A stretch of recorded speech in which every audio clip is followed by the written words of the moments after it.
Noong November 6, 2009 ay may isang lalaking nagmamadaling tumakbo pababa sa isa sa mga bundok sa Japan na tinatawag na Mount Garyu. Habang tumatakbo siya ay tinitignan niya yung signal niya sa cellphone niya dahil nagmamadali siyang tumawag sa emergency line ng Japan. Nung nakita niyang may signal na ay nagmadali siyang tumawag dito na agad namang may sumagot na pulis. Sigaw ng sigaw to ngayong lalaki dun sa nakita niyang bagay dun sa bundok pero hindi siya maintindihan ng pulis sa kabilang linya dahil tarantang-taranta yung boses nito. Hanggang sa pinaulit niya yung sinasabi nito kung ano ba yung nakita niya dun sa bundok at doon niya na naintindihan kung ano ba talaga yung nakita nito. Agad sila nagpadala ng mga pulis dun sa bundok at i-check kung totoo ba talaga yung sinasabi nitong lalaki at dito ay nakita nga nila yung sinasabi nito. Dahil yung sinisigaw ng matandang lalaki sa kanya ay, nakakita ako ng pugot na ulo ng tao.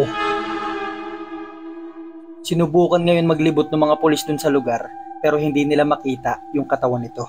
Ang kwento na to ay isa sa mga pinakamalalang krimen na nangyari sa bansang Japan na siyang inihanay sa kwento ni Junko Furuta na isang working student noon sa Japan. Kinidnap siya noong 1988. Sinasabing pinagsamantalahan ng mahigit 500 beses. Pinahirapan. Pagkatapos mamatay, inilagay yung katawan niya sa drum at pinuno ito ng simento at pinapon sa construction site. Naparusahan naman yung mga gumawa nito sa kanya. Parusang hindi naman ikinatuwa ng mga taong nakarinig sa kwento na yon. Kung hindi nyo pa napapanood yung buong kwento na to ni Junko Furuta, iiwan ko na lang yung link sa comment section. Ang video na to ngayon ay kwento rin ng isang working student sa Japan. Ang pinagkaiba lang ng kwento na to kay Junko Furuta ay sinasabing yung kaluluwa na mismo ng biktima yung naghigante para sa kanya. Ang mga Japanese ay may matinding paniniwala tungkol sa Shinto gods o mas tinatawag na kami. Sinasabing ang mga kami ay espiritu ng mga taong pumanaw na. Ang mga kami din ay ang sinasabi nagbabantay sa panahon, sa buwan, sa araw, maging tagapagbantay ng mga panalangin ng mga tao, lalong-lalo na ng mga kamag-anak nila.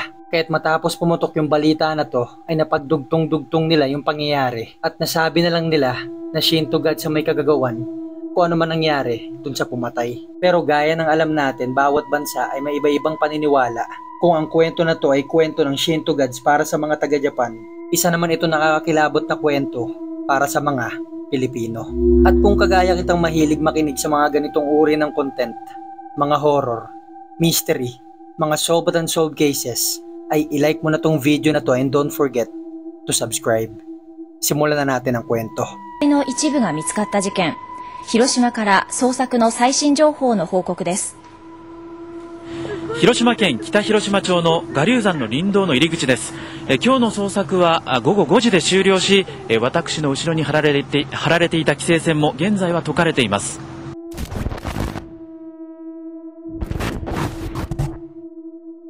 Noong October 27, 2009 ay nakatanggap ng tawag yung mag-asawang nakatira sa Kagawa, Japan tungkol sa anak nilang si Miyako Hiraoka. Ang tawag na yun ay mula sa manager ni Miyako dahil hindi daw ito pumasok sa trabaho at wala rin itong pasabi. Dito ay lalong nabahala yung mga magulang nito dahil halos isang buong araw na nila itong hindi nakakausap. Ang huling message sa kanila nito ay nung gabi pa bago yung araw na yon o gabi noong October 26. Ang huling sabi nito ay pauwi na daw siya sa dormitoryong tinutuluyan niya. Magme-message na lang siya ulit o tatawag pag uwi niya. Mula noon ay hindi na ulit nila ito makontak. Pagkatapos nila makausap yung manager ng anak nila ay agad silang tumawag sa University of Shimane na siyang pinapasukan ni Miyako. Nasa loob din ng campus ng university na yon matatagpuan yung dormitoryong inuuwian nito. Mula dito ay nakatanggap din sila ng nakababahalang balita na hindi daw ito umuwi kagabi o nung gabi nga noong October 26. Agad naman silang tumawag ng pulis sa Shimane. Ang nakakatuwa naman sa mga pulis dito ay agad silang umaksyon at nag-imbestiga kung saan kaya nagpunta o ano nangyari kay Miyako Hiraoka. Ang una nilang pinuntahan ay yung tindahan ng ice cream kung saan nagtatrabaho si Miyako. Dito ay nag-request sila ng mga CCTV footage ng mall na baka sakaling makita dito kung saan ito nagpunta. Noong October 26 ay nakita dito sa CCTV si Miyako 9:16 ng gabi nung pauwi na siya, kung saan niya kinuha yung basurahan ng tindahan dahil ito'y natoka sa kanya para itapon sa basurahan sa likod ng mall. At doon na nila huling nakita si Miyako. Hindi na malaman kung saan ito nagpunta o kung ano nangyari sa kanya dahil yung mga CCTV dun sa lugar, pati yung mga CCTV dadaanan niya pa uwi, ay hindi na siya ulit dito nakita. Noong 2009, 19 years old noon si Miyako Hiraoka at nag-aaral siya sa University of Shimane. Ang universidad na to ay may 3 campus, isa sa Hamada City, isa sa Matsui City, at isa naman sa Izumo City. Sa Hamada City nag-aaral noon si Miyako na doon na rin nga siya sa campus tumutuloy. Noong una nag-aalala yung mga magulang niya, pero dahil sa Hamada City siya tumutuloy, kahit paano ay panatag sila. Dahil ang Hamada City ay isa sa pinakatahimik at ligtas na lugar na pwede nating sabihin na parang isang probinsyang mababa ang krimen o pwede nating sabihin halos wala talaga. Habang nag-aaral dito si Miyako ay meron din siyang part-time job. Hindi naman mahirap yung mga magulang niya pero hindi rin sila mayaman. Pagkatapos mag-aral ni Miyako ay dediretso siya sa isang mall malapit sa lugar nila na kung saan nagtatrabaho siya sa tindahan ng ice cream. Gaya nga ng sabi ko kanina, hindi sila mahirap pero hindi rin sila ganun kayaman. Pero ang dahilan kaya siya kumuha ng part-time job para makapag-ipon dahil balak niyang sumali sa exchange program ng university kung saan siya pwede ipadala sa ibang bansa at doon mag-aral. Kaya naman sinisipagan ni Miyako dun sa trabaho niya. Hindi siya uma-absent dito at hindi rin na-relate. At hanggang sa dumating na nga noong October 27, 2009 kung saan hindi pumasok si Miyako nang walang pasabi. Parehong araw kung kailan siya na-report na nawawala. Yung shopping center kung saan nandoon yung ice cream shop na pinapasukan ni Miyako ay halos 2 kilometro ang layo sa dormitoryong tinutuluyan niya. Mula sa shopping center na to ay may 3 convenience store na may CCTV camera sa daan bago makarating si Miyako sa dormitoryo. Ni isa sa convenience store na yon ay hindi nakita si Miyakong dumaan dito na October 26 ng gabi. Pero maaari namang gumamit siya ng ibang daan pa uwi. May 2 paraan para makauwi si Miyako mula sa shopping center hanggang sa dormitoryong tinutuluyan niya. Ang una nito ay sumakay siya ng bus at ibababa na siya nito malapit dun sa campus nila. Pero dahil nagtitipid nga si Miyako at nag-iipon siya para dun sa exchange program, ay pinipili niya maglakad na lang pauwi. May nakakasabay naman siya ditong kaibigan at katrabaho niya, pero noong 2009 ay hindi na ito pumapasok. May kinikwento itong si Miyako sa mga kaibigan, kaklase at mga magulang niya na may isang parte sa dinadaanan niya pauwi na pinakakinatatakutan niya. Ito yung lugar na may makakapal na puno, lugar na malapit sa campus nila. Walang bahay sa lugar na yon. May mga ilaw naman dito pero malayo yung pagitan ng mga to kaya halos masasabing madilim din dun sa lugar. At ang palaging kinikwento nito ni Miyako na tuwing dumadaan siya sa lugar na yon ay para bang palaging may mga taong nakatingin o sumusunod sa kanya na siya namang pinaniniwalaan ng mga pulis na lugar kung saan siya nawala. Napakaraming pulis noon na naghahanap sa Hamada City maging sa mga kalapit na lugar para malaman kung saan kaya napunta si Miyako. At nung mga panahon din na to ay balot na balot ng takot yung mga nakatira dun sa lugar. Dahil bihira talaga yung mga ganitong uri ng balita sa Shimane. Kanya-kanyang kwentuhan, kanya-kanyang teorya, kanya-kanyang opinyon ang nabuo dun sa lugar na kung ano kayang pwedeng maging dahilan kung bakit wala pa rin nagiging balita kay Miyako. Na kung lumayas lang ba siya na aksidente o kaya naman may nangunguha na talaga ng tao sa Hamada City. Mahigit 1 linggo na ang nakakalipas ay hindi pa rin malaman kung ano kaya nangyari dun sa bata. Kasabay naman ito yung pagtaas ng takot ng mga nakatira sa Shimane, lalong-lalo na yung mga estudyante dito. Pinababa na rin ng mga pulis yung oras ng curfew dun sa lugar na dating alas 12 ay binaba nila to ng alas 10 ng gabi. At hanggang sa dumating na nga yung araw ng November 6, 2009, nung may isang lalaking umakyat sa Mount Garyo para maghanap ng kabute, nung may nakita siya ditong isang tumpok ng tuyong dahon sa pag-aakalang may malaking kabuti sa ilalim nito, at sa paghawi niya ng mga tuyong dahon na yon, dito siya nakakita ng pugot na ulo. Nagmadali siyang tumakbo pababa ng bundok kung saan na nga siya nakatawag sa emergency line ng Japan. Agad namang pumunta yung napakaraming pulis dito at dito na nga nila nakita yung pugot na ulo na yon. Hindi na makilala yung mukha nito, hindi na malaman kung lalaki ba to o babae dahil sa dami ng sugat at nabubulok na yung balat nito. Sinubukan pa nila maghanap sa paligid ng ulo pero wala na sila makitang ibang parte o ni kahit yung katawan ng pugot na ulo na yon. Dito ay lalo nang natakot yung mga taong nakatira sa Hamada City. Agad na pumutok yung balita na to sa buong bansa. Sa sobrang takot ng mga magulang ng mga estudyanteng nakatira dun sa dormitoryo, kulang na lang ay pahintuin nila sa pag-aaral yung mga to. Wala ring makitang ebidensya yung mga pulis dun sa lugar dahil mukhang ilang araw nang nandoon yung pugot na ulo na yon. Ang Mount Garyo ay isang malaking bundok na nasa pagitan ng Shimane at ng Hiroshima. Kaya naman yung police force ng 2 bayan na to ay silang nagtulungan para lutasin yung kaso. Kinabukasan, November 7, ay napakaraming pulis ang umakyat sa Mount Garyo para hanapin yung ilang parte ng katawan ng biktima na yon. Dito ay nakakita sila ng femur bone o yung buto sa hita ng isang tao, at yung butong nakita nila na yon ay wala ng mga laman na mukhang kinain na ng mga hayop o kaya naman nung nang biktima sa tao na yon. Nung sumunod na araw naman, nung November 8, isang nakakadiri at nakakilabot ang nakita ng mga pulis sa isang parte ng Mount Garyo. Dito ay nakita na nila yung katawan ng pugot na ulo na yon na siyang ginamit nila pang DNA test para malaman kung sino yung tao na to. Dahil hindi rin nila masabi kung lalaki o babae ba yung biktima. At dito na nga nila nalaman na si Miyako Hiraoka pala yung may-ari ng pugot na ulo na nakita ng lalaki noong November 6 at yung iba pang parte ng katawan niya noong mga sumunod na araw. Noong November 9 naman ay nakita ng mga pulis yung kaliwang putol na paanan ni Miyako, at noong November 19 yung mga kuko naman nito. Isipin na lang natin yung naramdaman ng mga magulang ni Miyako nung natanggap nila yung balita na to. Dito ay napag-alaman nga nila na pinatay yung anak nila, pinagputol-putol yung katawan na tinapon sa iba't ibang parte ng bundok. Ang isa pang dahilan kaya hindi malaman ng mga pulis kung lalaki o babae ba yung biktima, dahil nung nakita nila yung katawan ni Miyako, literal na katawan lang to. Walang dalawang kamay, walang dalawang paa, at tinanggal din yung dalawa niyang dibdib. Ang isa palalo sa nakakalungkot dito, makalipas ang ilang araw nilang paghahanap sa ibang parte ni Miyako, hanggang ngayon ay hindi na nila nakita yung dalawang kamay nito, yung kanan niyang paa, at yung ibang parte ng kaliwa niyang paa. Dito ay lalong umingay yung balita na to maging sa kalapit na bansa ng Japan. Maraming mga TV networks ang pumupunta sa Mount Garyo para ibalita yung nakakadiri at nakakalungkot na balita na to. Halos araw-araw, iba-ibang mga TV network ang nagbabalita dun sa lugar para magbigay ng updates na kung natagpuan na ba yung ibang parte ng katawan niya, sino kaya yung makakagawa ng ganitong uri ng krimen, na kung sino kaya ang kumuha kay Miyako noong October 26 ng gabi. Pinatay siya kung saan, pinagputol-putol yung katawan, bumiyahe ng mahigit sa 1 oras at tinapon yung katawan niya sa iba't ibang parte ng bundok. At hanggang sa isang beses, may isang TV network ang nagre-report dun sa Mount Garyo. Gaya ng dati, sinasabi niya lang dito na dito natagpuan yung katawan ni Miyako, na hanggang ngayon naghahanap pa rin yung mga pulis at nagbibigay lang ng ilang updates gaya ng ibang reporter. Pagkatapos nila mag-report, nag-impake na sila at umalis na sila ng cameraman niya. Kagaya ng palaging ginagawa nila. Ang problema lang, ginawa nila to ng live. Habang yung reporter at yung cameraman ay ginagawa lang yung trabaho nila, ay wala silang kaalam-alam na meron silang nakuha ang nakakakilabot doon sa Mount Garyo.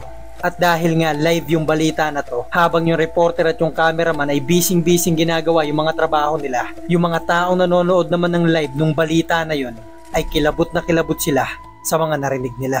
Ito yung mismong clip na nakuhaan nila dun sa Mount Garyo. 学生の遺体の一部が見つかった事件。広島から捜索の最新情報の報告です。広島県北広島町の我流山の林道の入り口です。今日の捜索は午後5時で終了し、私の後ろに張られていた規制線も現在は解かれています。Ayon sa mga nakarinig ng clip na to, ang narinig daw nila ay Sugoi takata doshite watashi dake, na ang ibig sabihin ay sobrang sakit nito, bakit ako lang. 広島県北広島町の我流山の林道の入り口です。今日の捜 Mula nung kumalat yung clip na to, ay nabago yung kwento ni Miyako Hiraoka. Mula sa nakakaawa at nakakagalit, ay napunta ito sa nakakatakot at nakakakilabot na kwento. At ang isa pa sa nakakakilabot dito, kung totoo ang boses ngayon ni Miyako Hiraoka, nung sinabi niyang bakit ako lang, ay tila ba naghahanap pa siya na makakasama. Pero syempre, hati ang opinyon ng mga tao dito. Patuloy pa rin ang pag-iikot ng napakaraming pulis sa Mount Garyo para hanapin yung ibang parte ng katawan ni Miyako, pero bigo silang mahanap ito. Kasabay naman ito yung pag-iimbestiga ng napakarami ring pulis na kung sino kayang pwedeng gumawa ng karumal-dumal na krimen na to. Ayon sa ilang mga eksperto, ang pwede lang gumawa nito ay lalaking nakatira o dumadaan din kung saan dumadaan si Miyako. 20 to 40 years old naman ang edad at maaaring ito yung unang krimen na ginawa nito. Ayon naman sa autopsy ng mga pulis sa mga parte ng katawan ni Miyako, bukod sa tinanggal nga yung dalawang dibdib niya, pinutol yung dalawa niyang kamay, pinutol yung dalawa niyang paa, tinanggal din yung mga daliri nito, ay mukhang pinatay si Miyako sa sakal. Mukhang may binalot na matibay na tali sa leeg niya na siyang kinasawi naman ni Miyako. Nangyari ito sa pagitan ng mga petsa ng October 26 hanggang October 30. Bukod pa dito, maraming sugat si Miyako sa katawan niya pati sa muka Mukhang binugbog muna siya ng sobra bago siya pinatay. Sinunog din yung ilang parte ng katawan niya at may bakas din siya ng tapak sa isang parte ng mukha niya na mukhang tinapakan siya ng matagal o ilang segundo. Masasabing talagang kalunos-lunos yung sinapit ni Miyako Hiraoka sa taong gumawa nito sa kanya. Madaming lumapit sa mga pulis at nagbigay ng mga impormasyon na may mga kotse daw na dumadaan dito na maaaring ginamit para ibiyahe yung katawan ni Miyako. Nagbigay sila ng kulay, itsura ng kotse. Pero sa kabila ng mga to, hindi naman ito nakatulong. Kagaya ng dati, tuwing may ganitong uri ng krimen na nangyayari sa Japan, ang mga tao dito ay pinipressure yung mga pulis para lutasin na yung kaso na to. Pero hindi ito naging madali sa mga pulis. Mahigit 300,000 mga police officer ang ginamit nila para makatulong sa paghahanap sa taong gumawa nito kay Miyako. Nakakita yung mga pulis ng ilang traces ng vinyl sa katawan ni Miyako. Ito ay uri ng materyales na makikita sa phone book sa Japan. Ito lang yung malaking ebidensyang nakita nila sa katawan nito. Ang kaso nga lang, yung mga supplier ng ganitong materyales ay matatagpuan sa Miyoshi, Akitakata at Higashi, Hiroshima, na kung iisa-isahin nila yung mga tindahan sa lugar na to, ay imposible pa rin makatulong ito sa investigasyon nila. Sa kabila ng napakaraming pulis na to at pabuya na 3 million yen, ay hindi pa rin nila mahanap-hanap yung taong gumawa nito kay Miyako. Yung isa sa mga kaibigan ni Miyako sa university ay paulit-ulit na tinanong ng mga pulis hanggang sa napilitan na lang itong mag-drop out sa university. Lumipas pa ang ilang mga taon ay halos nawala na ng pag-asa yung mga magulang ni Miyako na kung malalaman pa kaya nila kung sinong gumawa nito sa anak nila. At hanggang sa dumating na nga, noong 2016, 7 buong taon ang lumipas, may isang police officer noon ang nagre-review sa mga cold cases sa Japan. At dito ay nakita niya nga yung kaso ni Miyako Hiraoka. At dito niya rin nakita yung profile ng isang lalaking sex offender sa Tokyo na hindi naging suspect sa pagpatay kay Miyako dahil mahigit 800 kilometro yung layo kung saan ito nakulong. Si Yoshiharu Yano ay nakulong noong 2004 pagkatapos itong atakihin yung ilang babae sa Tokyo na halos ikamatay ng mga to. Pagkatapos niya makalaya ay bumalik siya sa lugar kung saan siya pinanganak at lumaki, sa lugar na tinatawag naman na Yamaguchi Shimonoseki. Ang layo naman nito ay halos 300 kilometro mula sa Shimane, hanggang sa nakapasok siya sa isang solar panel company bilang sales executive noong 2009. At dahil sa ganda ng performance niya ay nalipat naman siya sa Masuda City na malapit naman sa Shimane University. Ang mga naging anggulong nakita ng mga pulis. Ang kaso ni Yano sa Tokyo ay inatake niya yung ilang babae dito gamit ang kutsilyo na pwede namang ihalin tulad sa pagputol ng katawan ni Miyako. Bukod pa dito, yung mga tip na nakuha ng mga pulis dun sa Mount Garyo tungkol sa itsura ng kotse at kulay ng kotseng dumadaan dito lagi ay nagmatch ito sa kotseng ginagamit ni Yano noong 2009. Bukod pa dito, noong November 6, 2009, ay naka-leave si Yano sa trabaho niya ng 2 araw. Parehong araw kung kailan natagpuan yung ulo ni Miyako sa Mount Garyo. Kaya naman nag-request kaagad yung mga pulis na mapuntahan at ma-search yung bahay ni Yano sa Masuda City. Bahay na tinitiran niya noong 2009, parehong taon kung kailan pinatay si Miyako. Naaprubahan kaagad ito kaya nagpunta sila sa Masuda City at sinearch nga nila yung bahay nito. Dito ay nakakuha sila ng digital camera at USB na nung chinek ng mga pulis yung mga to ay nakakita sila ng 57 picture na deleted dun sa USB. Kaya naman nirecover nila yung mga to. At nung narecover na to ng mga pulis ay nakita nila dito yung ilang mga picture ni Miyako na nakatali sa bathtub. May mahigpit na tali ito sa leeg. At yung ilan sa mga picture ng mga to ay picture ng hiwa-hiwalay na katawan ni Miyako. Kasama pa dito yung pugot niyang ulo. At yung isa sa mga litrato dito ay nakita yung paa ni Yano na siyang naging matibay na ebidensya laban sa kanya. Pero hindi pa dito natatapos yung nakakakilabot na kwento ni Miyako Hiraoka. Dahil 2 araw matapos makita yung ulo ni Miyako noong November 6, 2009 ay may nangyaring nakakakilabot kay Yano. Noong November 8, 2009, 2 araw matapos makita nga yung ulo ni Miyako dun sa Mount Garyo, yung mga taong nagdadrive at bumabiyahe sa kahabaan ng Chogoku Expressway, halos 50 miles ang layo nito mula sa Shimane, ay tumawag yung mga driver na to sa emergency line ng Japan dahil may nasusunog daw na sasakyan sa kalagitnaan ng kalsada. Agad naman dumating yung mga pulis dito kaso pagdating nila, sunog na yung sasakyan. At may 2 tao sa loob nito, isa dito si Yano at ang kasama niya ay nanay niya. Patay na silang 2 at sunog na sunog yung katawan nila. Ang nakakakilabot lang dito sa parte na to ng kwento Ayon mismo dun sa mga nakakita ng pangyayari, ay paulit-ulit daw binabangga ng driver nito yung sasakyan dun sa gilid ng kalsada. Hindi nila alam kung wala itong kontrol dun sa sasakyan o sinasadya niya ba to. Hanggang sa paulit-ulit niya nga itong ginawa ay nagsimula nung umusok yung sasakyan hanggang sa umapoy ito. Ang pinagtataka ng mga witness ay hindi man lang daw nagtangkal lumabas yung driver nito pati yung kasama niya. Basta't nakatitig lang sila sa harap ng sasakyan na parang walang nangyayari. Hanggang sa nasunog na nga sila at namatay. At dito na nga napagdugtong-dugtong ng mga tao yung sinabi ni Miyako doon sa video na may reporter na nagre-report sa Mount Garyo kung saan nakita yung katawan ni Miyako nung may narinig na nagsalita na ang sakit nito, bakit ako lang? Ang sabi ng ilan ay naghanap nga daw ng kasama si Miyako at yun, yung pumatay sa kanya na si Yoshiharu Yano at yung mama nito. Pero syempre, hati ang opinyon ng mga tao tungkol sa mga ganitong uri ng kwento. Pero ang isa sa hindi maitatanggi ng ilan sa mga taong nakatira sa Shimane o sa Hamada City malapit sa universidad na pinapasukan ni Miyako Hiraoka, ayon din mismo sa ilang mga Pinoy na nakatira malapit dun sa lugar. Yung isa sa mga bus stop dito na ginagamit ni Miyako pa uwi sa kanila ay may naririnig daw silang babae ditong umiiyak. Na ang paniniwala nila, ito daw si Miyako. Yung pugot na ulo ni Miyako ay natagpuan sa Mount Garyo noong November 6, 2009. Eksaktong 15 taon mula nung na-upload yung video na to. Mag-iwan na lang kayo ng comment kung ano masasabi nyo sa kwento na to. Thank you for watching guys. Don't forget to like, comment, and subscribe. Magkita-kita na lang tayo sa susunod na kwento.